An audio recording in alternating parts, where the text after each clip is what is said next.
Thank you, Shelley.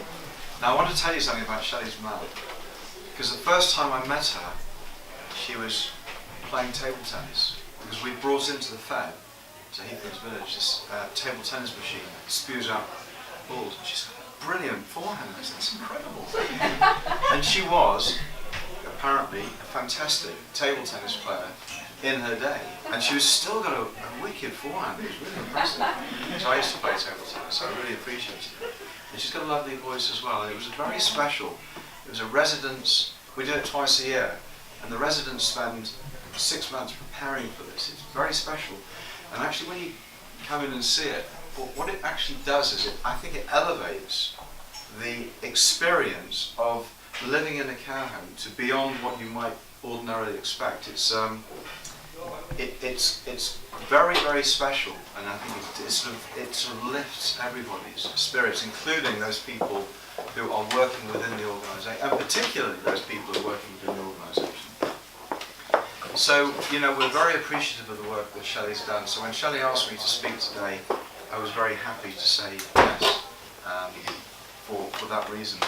So I've got about 20 minutes, and I'll take some questions and answers, and it's sort of difficult to distill everything into 20 minutes, so I'm going to give it my best shot, but I'm very happy for you to tease out more of these issues through Q&A afterwards. I was probably first influenced by, well, a few things. Dale Carnegie, who wrote How to Win Friends and Influence People, with a huge influence on me. Hertzberg's Theory of Motivation, if you haven't read it, blew me away. I read it in 1994, and he wrote it in 1965, so he wrote it 29 years earlier, where it basically says that we don't go to work, whilst we go to work for money, that's not our motivation. It was very interesting, so I sort of reflected on that, and I tried to understand what people's motivations at work actually were, and I realised that even if you were to get a 20% wage hike, whilst that's like a sugar rush, but that's not sustainable. Sugar rushes aren't sustainable.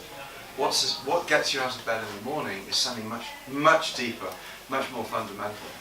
I read a book by James O'Toole called Leading Change, and it was an argument for values-based leadership, and it was very powerful. And I think certain things happen to you at certain times when you're ready to receive what you're reading, what you're hearing. Certainly was for me. Talked about different leadership styles. So, for example, Jack Welch from General Electric in the United States, who was hugely successful, took GE up to number 2 in the United States, but at a cost. Because whilst he was hugely successful, he was pragmatic with his use of people. Whilst he understood people were important to get where he wanted to get to, they burnt out. He burnt them out. He burnt himself out. He went through 2 marriages in the process, didn't spend time with his children, didn't encourage his people to do that. So it came at a huge personal cost, and when you read his books now and you reflect back, he's now regretful. It's too late, isn't it? Now's the time to be making those decisions. On the other hand, you had somebody like Robert Owen, who, if you remember your social and economic history, had the mills in Lanarkshire in the 1840s. And he introduced concepts such as welfare, hospitals, schooling, education, support. At a time when his colleagues thought he was bonkers, because why would he need to do that? Because people were expendable. And if somebody was ill, or injured, or whatever, you'd find someone else. He did it for a very special reason, and I think it's the reason that he did it for that underpins a lot of the ethos that I'm going to be talking about. So yes, I believe that business can and should integrate philanthropy into its strategy. I think it's really important. And I think that way we can make a real difference to the world around us. It's interesting that Shelley says it's a competitive advantage. It's probably true, but I actually find that a little bit dispiriting, because I don't want people to do this because they're going to get a competitive advantage. I want people to be doing this because it's the right thing to do. And the term CSR, whilst, you know, I really struggle with it, because on the one hand I can see it being a force for good because it's forcing and shaming companies to act in a particular way, but I just wish they would do it for the right reasons. But hey ho, we've got what we've got. It's a bit like with charity. Some people like to give money to charity to be seen to be doing it, and others do it because they feel it's the right thing to do. The best form of charity is when it's done quietly and anonymously, so the receiver doesn't even know where that money's coming from. So in my business of Beaverbrooks, I'm chairman. It's a family business. I'm third generation. We sort of work on 5 pillars. We talk about 3 pillars, but I'm going to expand it to 5 pillars just to explain to you what is important within our organisation. People, our people, we have an engaged workforce. I'll expand on that a little bit more. Our customers and the experience that we give to our customers. Financial success, that gives us that's obviously what we're in it for, but it gives us the oxygen. That's the oxygen that allows us to perform. It's then a question of what we do with it. Our suppliers, the relationship we have with our suppliers. We're in a strong position with many of our suppliers. How do we use that? How do we abuse that? Do we use that position of strength to screw them? Or do we work with them to develop product lines, help them to be profitable, so that they are there for us in the future to develop future lines, because we're in it for the long term. I think you probably know the answer to that, but I'm just posing the 2 different propositions there. And finally, charity and community, because it comes back to what do we do with the money the profit that we make, and what are we here for? Are we here just to gather it all in for ourselves, or do we actually want to have fun making a difference and enjoying the fruits of our labour, which I'll come on to in a minute? The first thing I want to do is just challenge the term of success and wealth. If I were to ask you how you would define success, I guess most of you would say the higher up the Sunday Times rich list you are, the more successful you are. No? Good? Great? Okay. Well, I bet even those who are saying no, I would imagine, would be challenged on that. But yeah, I'm with you, absolutely. Because wouldn't it be great if we could flip that round and change the paradigm so that success and wealth is redefined to more a case of what have I given of myself in terms of my money, my time, my expertise to people around me. Judge me on that. Judge me on that as to whether I'm successful or not. If I'm a multi-millionaire and I do nothing, how do we look at that? Can't take it with me. So if we're looking at legacy stuff, if we're looking at truly making a difference, if we're looking at how people might remember us, why wouldn't we? That would be my personal motivation, by the way. Why wouldn't we want to get involved with things on a communal basis? I would say. There's a lovely story, I don't know if it's apocryphal, but I'll tell it anyway, when Queen Victoria met Sir Moses Montefiore, and she said, "Sir Moses, I understand you're a very wealthy man. I hope it's not impertinent of you, but can I ask you how much you are worth?" So he said, "Madam, let me think about that." He came back a week later, he gave her a figure, and she said, "Sir Moses, I thought you were much wealthier than that." He said, "Madam, you asked me how much I am worth, not how much money I own. Yeah. And my worth is based on the amount of money, in that case, the amount of money that I give to charity." Great story, even if it's not true. So that would be my definition of success and wealth, and I think it's really important. It underpins a lot of what we're about, because you can look around in the business world, you see many people are interested in profit and nothing else. So at Beaverbrooks, we express our purpose, that our purpose should be expressing a fundamental, the reasons for existence beyond just making money. That's really important. So we focus on ensuring that we give exceptional customer service, of course we do. As far as our people are concerned, we strive to create a great workplace, and I can talk about that. That's a whole subject in itself. So it's important to us that our people enjoy what they do, and we know that's very rare. We actually know that's really rare from our experiences in the Sunday Times best companies to work for. But our purpose goes way beyond this. So it's embodied in 2 words. Our purpose is enriching lives. So that's a theme that runs right throughout our company, enriching lives.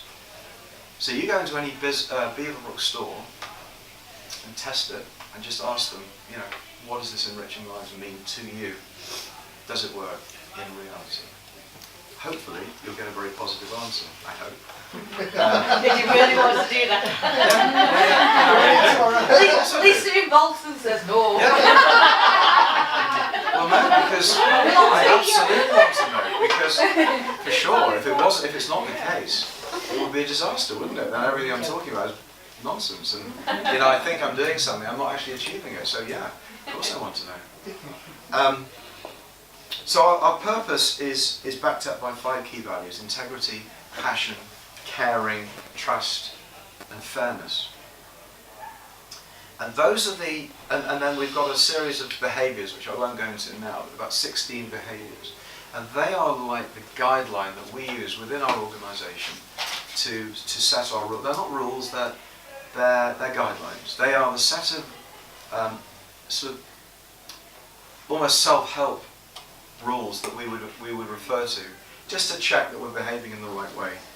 And there are times when we veer off course as individuals, or even as a company. But because we've got those articulated, we can drag ourselves back, or our colleagues can drag ourselves back. It happens a lot. All of us, myself absolutely included, will say things incorrectly, but then I'll reflect on it, or somebody will say, no, I don't think the way you spoke to that person wasn't great. That wasn't you. Is there something wrong? That type of thing would be a typically normal conversation to take place because of the confidence that people have got that I'm not going to snap back at you, and equally all the way through. So to create that environment is quite a challenge. I think often people mistake that a great workplace is soft and fluffy. Actually, we're the opposite. We're not soft and fluffy. What we do is we have the difficult conversations. So if somebody isn't performing, we will have that difficult conversation. We will just check that they understand what they're supposed to be doing, they've had the correct training, and we will part company with them, ultimately, if it doesn't work, or if it's attitudinal, or whatever. It could be attitudinal, it could be ability, it could be either, or both. In order to protect those other people within the team who are actually a bit miserable, because this person's dragging them down. So if we don't take the action, we're not being fair, and we can't create a great workplace. So a great workplace isn't just about being fabulous to everybody, because that doesn't work.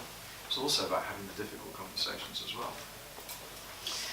So our purpose of enriching lives and our behaviours can never be compromised. We will never compromise on that. That's absolutely critical.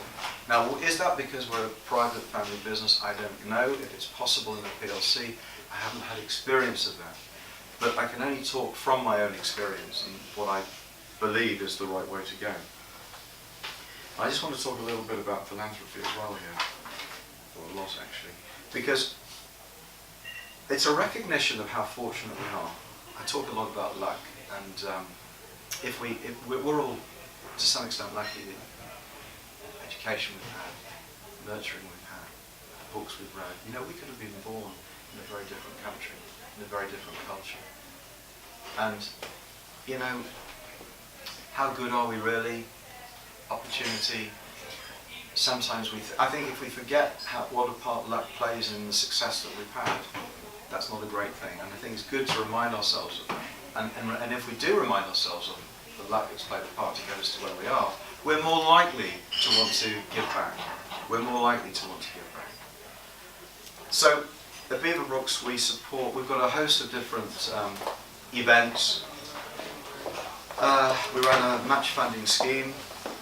As Shelley said, we distribute 20% of our post-tax profits on an annual basis, and post-tax and post-distribution profits on an annual basis. So since the year 2000, we've supported at least 500 different charities and distributed over £11 million to those different charities through our charitable trust that we've donated ourselves.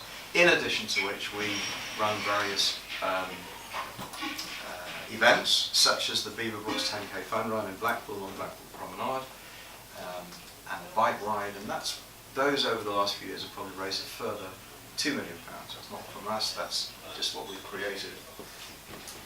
Generally, we support our local hospice, the Trinity Hospice in Fleetwood. We also give each store and each department an amount of money to give to a charity of their choice. And this is a really interesting dynamic, because one of the mistakes I think that big corporates make is they choose a charity of their choice. They choose a charity for the year. And my belief is that you can't possibly have, and we've got 950 colleagues, but some companies are far bigger. So how can they choose one big charity and expect everyone to buy into that? Why would they buy into it? So what we've realised is that at local level, and we're represented across the country, people have that charity, so we give them the opportunity to give to that charity of their choice. We've just created a special fund, £250,000, and we're calling it You Care, We Share. So just this is internal. So just write to us with the charities you're involved with, and give us a reason why we should support it, and give us the level of support you've got. And again, we'll support it. We do match funding. We also are partners in Geared for Giving, which is a workplace giving scheme for our colleagues, for our employees. And again, we match fund, and it's a very simple, tax-efficient scheme. We've been in this now for 6 years. We've had platinum status for each of those 6 years.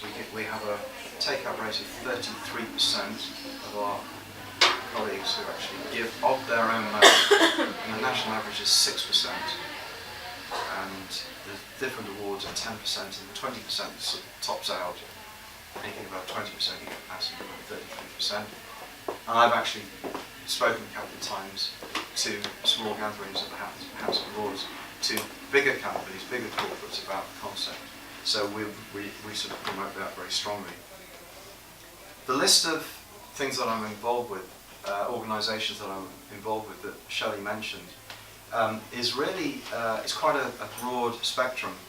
And the reason that I do it is because I think it's, the way that I'm structuring my time, if you like, is 80% of my time on Beaverbrooks and 20% of my time on charity and community. So I've structured my time and my life to be able to do that. And I love it. I mean, there's no doubt the chief executive, for example, who Shelley has done a lot of work with, who's now just retired, and her successor is taken on board. I would say her name is Karen Phillips. She groomed me, really. She dragged me in, slowly but surely.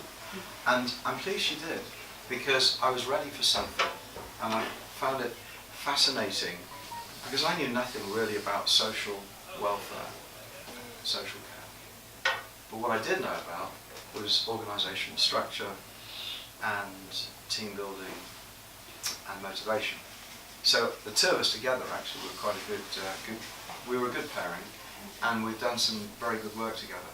And often it's the case that we were better together than the sum of our parts, without a doubt.